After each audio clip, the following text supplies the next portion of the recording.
Welcome back inside the Now Morning Show. We are getting ready for the First Citizens National Poetry Slam 2024, and things start off with the auditions. This morning, I have with me Atia Douglas on set. She's the project manager of the First Citizens National Poetry Slam. Good morning, Atia. Good morning. Thank you for having me. I'm good. A little ruffled by the traffic, but I'm good. Yes. I hear the traffic real bad out there this morning. It is. But we're grateful that you were able to make it down so we can have this conversation. Happy because to be here. The First Citizens National Poetry Slam at this point is one of the things that you must attend on an annual basis. Absolutely. Are we ready?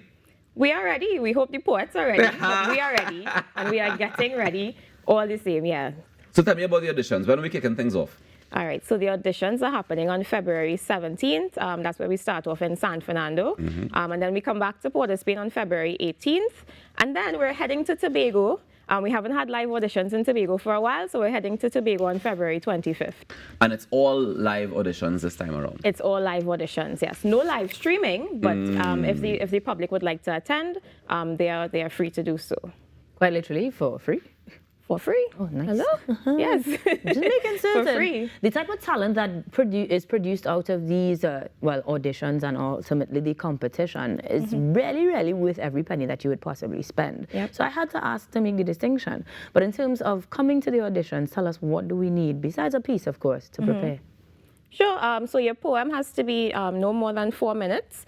Your poem can be on any topic. I know some people are asking if it has to be on the theme of the competition. No, it doesn't need to be about the bokas. It doesn't need to be about dragons. It's on any topic. And we know from past that the poets have been very versatile in terms of the themes that they come to the slam with. So you just need to come with your poem and be ready to perform. We always say that at the audition stage, we do allow some reading, but that, of course, could impact your performance. So if you haven't got it quite right yet, and you want to have your script just to feel comfortable, that's open to do that at the auditions. Let me just backtrack a little bit, because you mentioned the theme for this year, and you mentioned dragons. And Yes. the bookers. What's going on there? Talk to me about the theme. What's the theme this year? Well, we are elaborate. The theme is Bokas del Dragon. However, we are kind of keeping it simple this year. So there is no storyline per se. We're just going back to the roots of it. It is the theme, but we wanted to represent Trinidad still within the slam.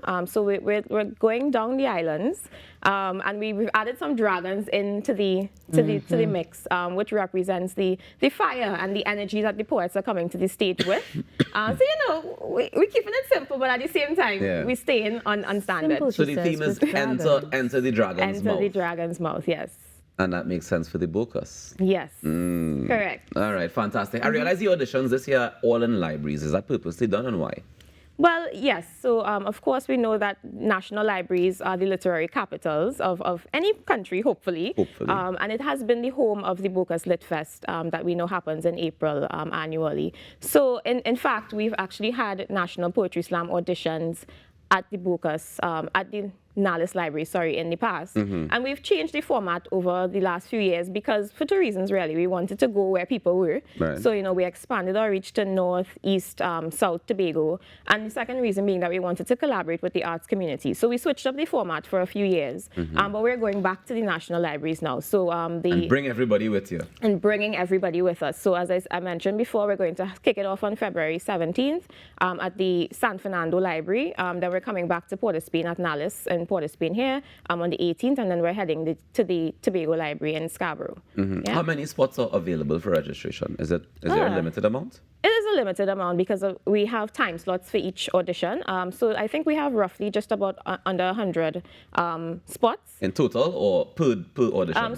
So for the San Fernando, we have just about 40-something spots because it's a bit of a shorter audition time. So just to mention that on Saturday, it's going to be 10 to 1 at San Fernando. On Sunday, it's 10 to 4 in Port of Spain. And then Tobago on the 25th, it's going to be 10 to 4 as well.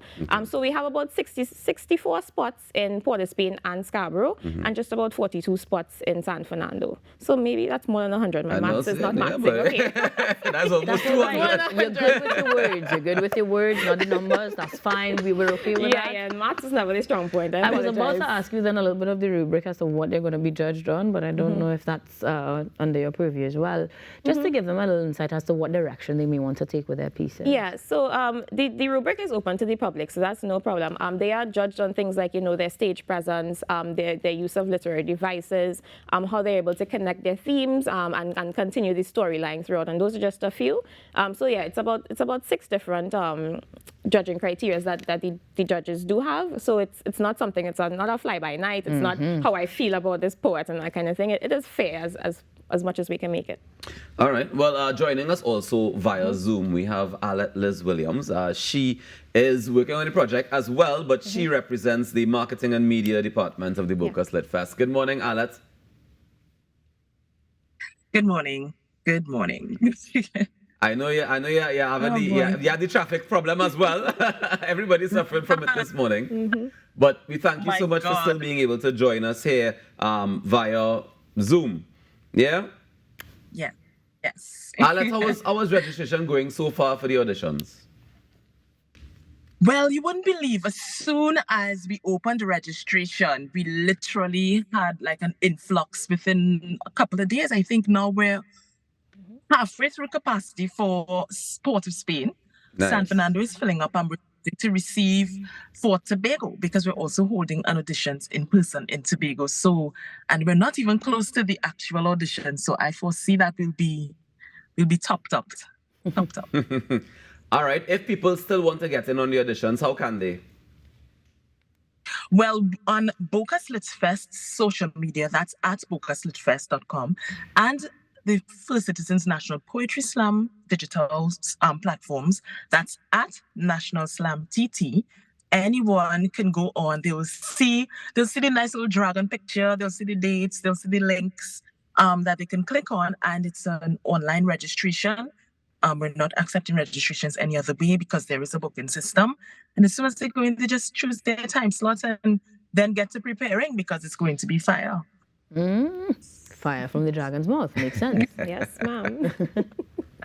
Now, granted that we have had many title holders pass through the now Morning Through space, I wonder if there is going to be any difference in terms of the grand celebration when we talk about prizes and stuff at the end of things. I know I'm jumping the gun because we're still in the audition phase, but what are people looking forward to at the actual Grand Poetry Slam, Alet? What is the title like this year? Well, let me just preface by saying the First Citizens National Poetry Slam is the largest poetry slam prize for spoken word in the entire world, no matter how you convert it. Let's just leave that right there. It still stands at a grand amount of 50,000 for the first prize. Second prize is 20,000. Third prize is 10. But there are also so many benefits that come with that. Of course, performance all over Trinidad and Tobago, being internationally recognized, being able to perform with the title of Grand Slam champion. So there are so many things that come with it. Interviews, positions to be in, like speakers in events. All of these things follow the poets after they win, or even after they just televised in the final stage. So it doesn't matter really, but it does matter really. Alet, tell us, what is the motivation that keeps you guys doing this year after year? Because we see this been going on for quite some time now, and of course it continues to grow, but what motivates the team to keep doing it over and over? Wow, well, let me tell you, I think firstly, all generations have something to say. And I think the poetry slam, that format on the whole, allows people to express views in a way that they can do so raw, in a raw way that's vulnerable. And they can tackle any topic. It's like free game. Once, of course, we keep it PG because it's a family event. And we are very invested in letting our younger generations be able to have a space and a platform to voice their views, their concerns, to give ideas about the way they want to see society shaped for them. Likewise, persons who are more mature also enter the slam, who are young at heart and who feel like they can get into this space and say something. But we keep doing it because spoken word is an art form that's supported by the Bocas Lit Fest. We're about reading, writing, we're improving people wanting to be able to read and write. But speaking and the oral tradition is just as important. And it's so important in so many aspects of our cultural community and landscape. So we keep doing it because people keep having things to say. We keep wanting to give them a raw space to be able to express themselves. And they come every year, so why not stop? Why not let First Citizens keep giving into youth and persons in Trinidad and Tobago? Just like, why not give them that avenue to express themselves? Most definitely. Thank you for that, Alet. I want to jump back to you for a bit, Atia, because you've been involved in spoken word for quite some time. When I first met you, you were doing administrative work under the 2 Cent movement. Correct, yeah? yes. And then you evolved to, doing your own thing, and now you're working with Bocas again. Yeah. I want to know from your perspective, right, watching these performers grow from being, young, energetic, excited, just I want to do this, to becoming, seasoned veterans and professionals. How does that make you feel? I feel like I am on the journey with them. Yeah. As you rightfully mentioned, coming from the 2 Cents movement, we start at the primary school level, and then we move to secondary school. So you see a secondary school student or a team winning Raise the Bar, and then you see that team then, or a group of students come into the National Poetry Slam, and they hold their own. If we take last year's example, Solil Labari, 16 years old, and advanced straight to the finals and held her own against the likes of Darren Sandy, Alexandra Stewart.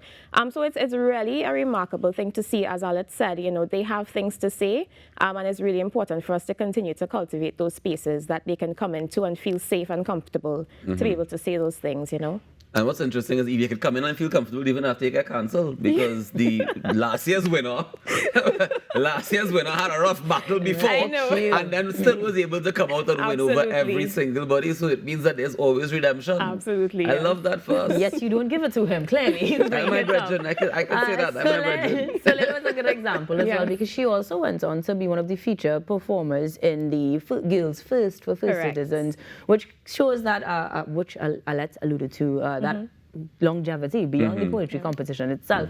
Though she didn't win, she earned other spots and other recognition. So it's definitely a great way to go. And all the more reason to join that audition. I'm definitely feeling it for the poets, and I might pen something for the 3rd year. It's always threatening these things, I think. It is threatening these things, and then it doesn't go Maybe nowhere. the name of the piece might be Might. Because I ain't do it yet. Well, we don't want to lose our hostess with the mostess, okay? So Okay. So you can't enter. Look at that. You Look at can't me enter. leaving space for you all, Tobago and South and North. Let's go. Ladies and gentlemen, the auditions start on Saturday, February 17th from 10 a.m. to 1 p.m. at the National Library in San Fernando. Yes. Yeah, then we head to Port of Spain on the 18th from 10 a.m. to 4 p.m. and then we head to Tobago on the 25th of February. So after Carnival, we auditioning for the Poetry Slam. So don't get tied up and caught up in the Carnival and not be able to write your piece and learn your piece. Unless you're writing a piece about Carnival, then there's a whole other. You can wrap up Carnival like chromatics. I could change up matics to enter these. You know what, I guys? hope You so. make no difference, is next. You see, when you have these ideas, stick around. We have more than our morning Might. show. We'll be back. Might. Might. That's all you need.